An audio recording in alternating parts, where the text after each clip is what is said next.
exciting. It should be starting any minute now. We are just waiting for that. Just a couple of shakes, but in the interim, welcome. Hi guys, I'm tilting my head because now that I turned it vertical, I can't see. That's going to be interesting. I'm wondering if I should play with it. Hold on guys, I'm just going to see. That puts a lot of head behind me, doesn't it? But now I can at least read it. All right, you got a lot of ceiling over there, but it's okay.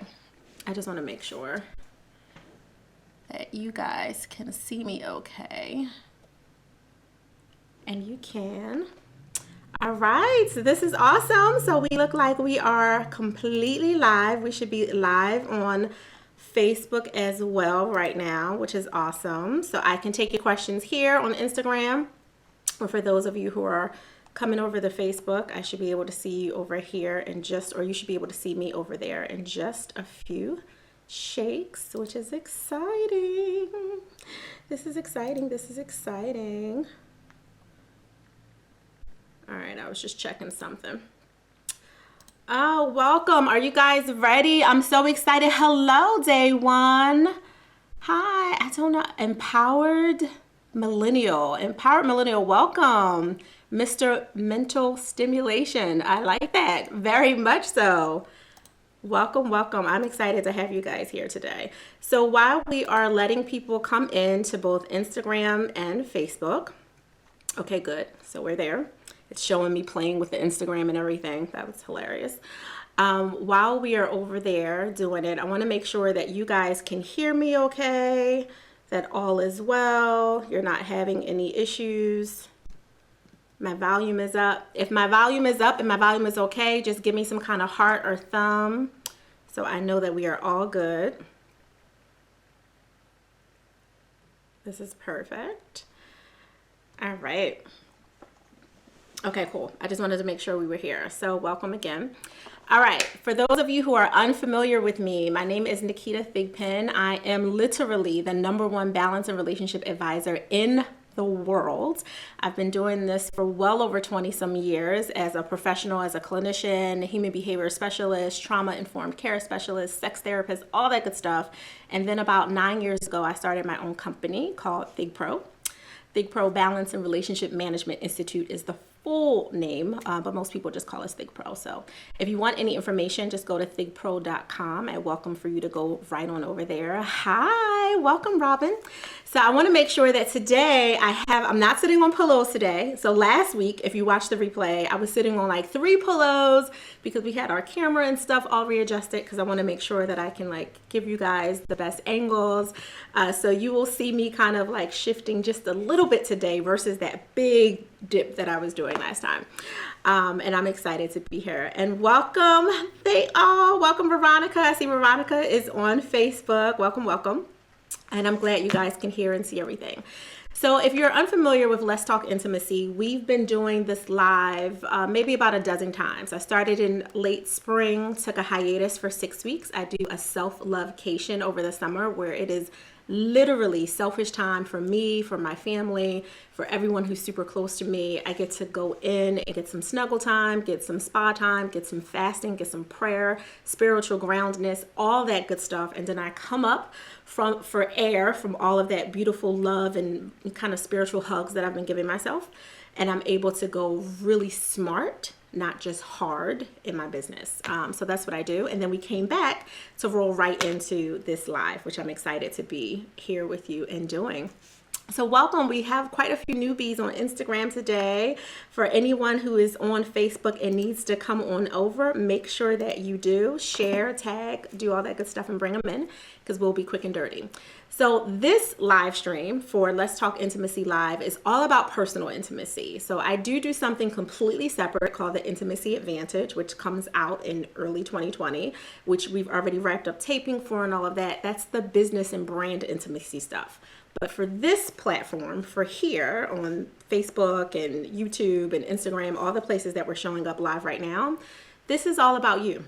This is your self-intimacy, your personal intimacy, your self-love, not just your self-care, your relationships, your intimate partner intimacy. So intimate partner intimacy is in fact your lover. So we are talking about sex. We are grown folk here. If there's anyone under 18 that has not had permission from their mama or their papa to be able to get this information, please give a soft goodbye, and we'll have a different conversation for you at a different time. Because I've had some little people join before and I'm like, hi, I can't. Like, no.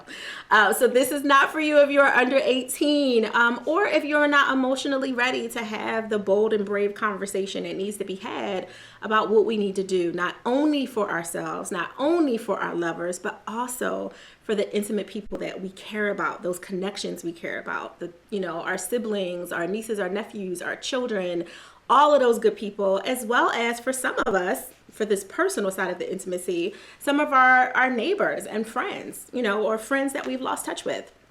Your intimacy matters, and it's extremely important. So intimacy is simply just going a little further. That's all it is going a little further in your closeness, in your love for someone, the way you show love. You do not have to be in love with someone to be intimate with them. That's the reality. Disney is voted the #1 most intimate brand in the world. They're not in love with their employees or in love with their customers, as much as we would like to think that they are if we're like Disney fans. But that's not what it is. It's just going a little further, being caring and considerate and authentic and transparent in how we do things, being clear about what your agenda is. So today specifically, I thought it would be appropriate, because the holidays are upon us, for those who celebrate, those who don't. Most organizations in the US are closing for a day or two for either the Thanksgiving holiday, the Christmas holiday, for obviously there are Jewish holidays that are happening. This time of year is typically a time where we celebrate friends and family, regardless of your religious background or beliefs, regardless of, the reason you're deciding to take advantage of the day off. Typically, we either use that for our own self-care, or we join up with family and friends, right? We have the friends dinners or the friendversaries and all that kind of good stuff, or the loveversaries. We have all that stuff that we do, but it can bring up a lot of stuff. So this time of year, holiday time, late fall, is also one of the most increased times for suicide attempts, depression, anxiety, and all the like.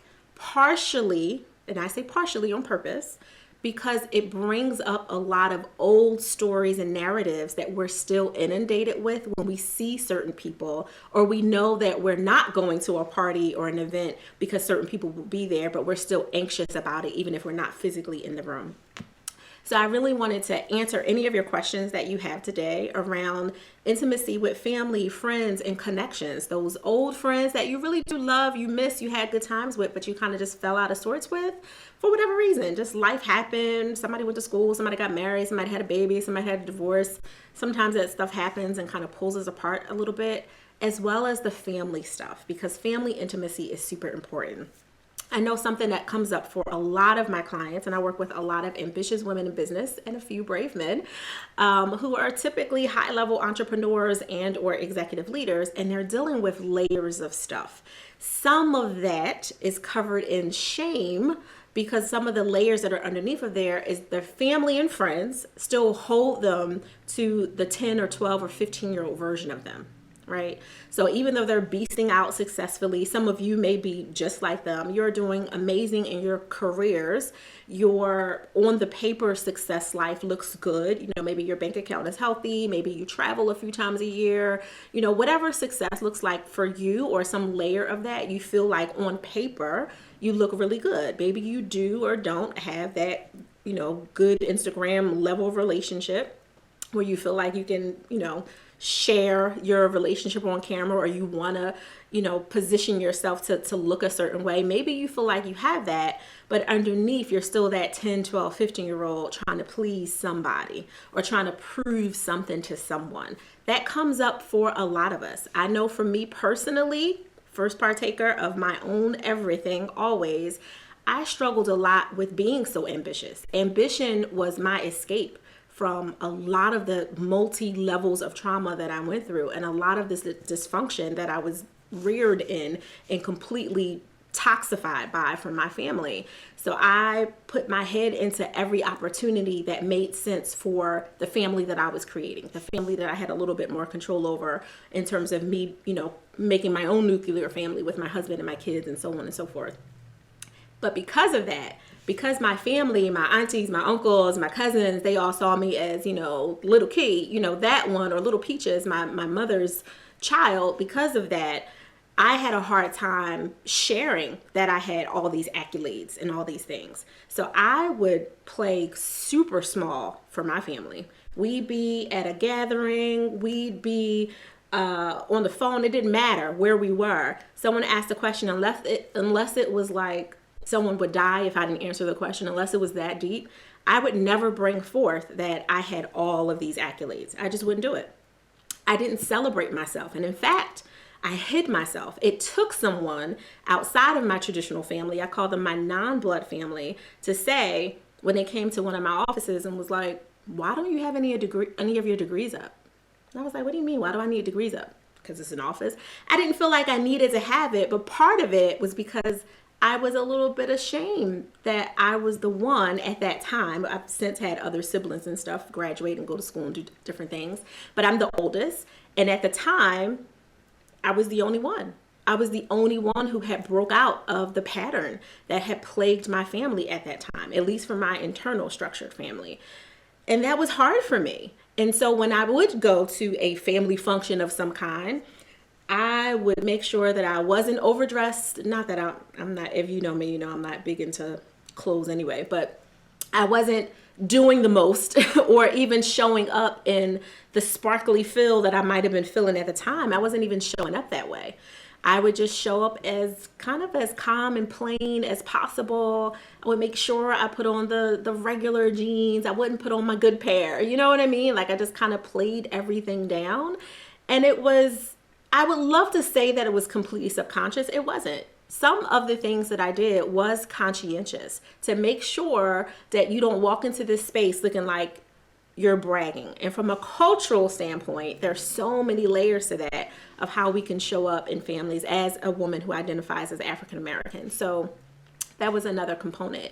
And what I would love to give you guys today before we end, and of course I want your questions as well, what I would love to give you is an opportunity to be a little bit more awkward. Be awkward in your family interactions this season, or your friendversaries, whatever it is that you have going on. Be okay with doing that. I'm awkward most of the time because I can be silly. I feel the feels. I go with my mood. I dress by my mood. I move in my energy. Everything is based on how I'm feeling energetically. It's how I've always been, even before I understood that I was an empath, even before I understood, the spiritual grounding and the significance of it. Even before all of that, I always flowed with this kind of awkwardness is the best way to say it. And for a while, I was intimidated by my own awkwardness because I knew that it made me stand out. And I also knew that it made me a little bit more separate from my family and my friends and people that I loved and cared about. I embraced it. I embraced all of it. And I encourage my clients to embrace their awkward, weird peculiarities as well, because it's the magical part of you. It's the part that does help you break boxes and break barriers, regardless of whether or not you have to do them in your family, in your relationships, in your intimate partner relationships, or in your work. Like, embrace all of it. And by doing that, you allow yourself to get a little closer to the friends and family that you might have pushed off a little bit, and you've been pulling yourself back because you didn't feel like you fit in. If that makes sense. If that makes sense, put something in the box so I know that you guys are listening, that you're tracking with this, that you get it, that you understand, that I'm not just telling you all of my testimony and my client stuff and you're not understanding it. Let me know. Yes, get awkward. Absolutely. Definitely get awkward. It's just key and super important. So one of the things you can do as an example, and I love to give this example because I have really rude people in my family that are outspoken and ridiculous. And I grew up in this family. So if that's an indication, it tells you that I have every ability to be the same way. I just choose to be different. So you can choose to be different. I could do a lot of things very differently than the way that I do them now. And if I just fell into the environment that I grew up in, and I choose differently. And I remember someone in my family, I won't say who because, but she said she hadn't seen me in a long time. I think my youngest daughter, who's 18 now, she's about to be 19. She was maybe, I don't know, 2 years old. And I hadn't really lost the whole 13 and a half pounds that I gained with her. I hadn't lost it, but I was such a small frame when I was younger that, even 5 pounds was really noticeable. So 13 and a half pounds, even though it wasn't like all in my belly anymore, and it was kind of sitting in my hips and my booty and all that, it was, I had to up my clothes size. Okay, I had to up my clothes size. And I remember just going to visit, and I had the kids and everything, and the first thing she said was, "How are you keeping your husband being so fat?" This is someone I love, okay? This is someone I truly, truly love. Our families can be just unfiltered, off the top, say all kinds of crazy things, like just come out of their mouths. And it wasn't a huge gathering anyway, anything, but it was definitely other people there.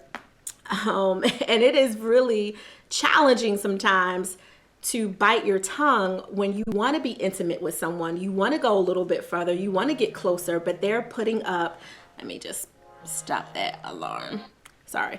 They're putting up these, flags, pauses, and barriers that make it really hard for you to go a little bit further with them.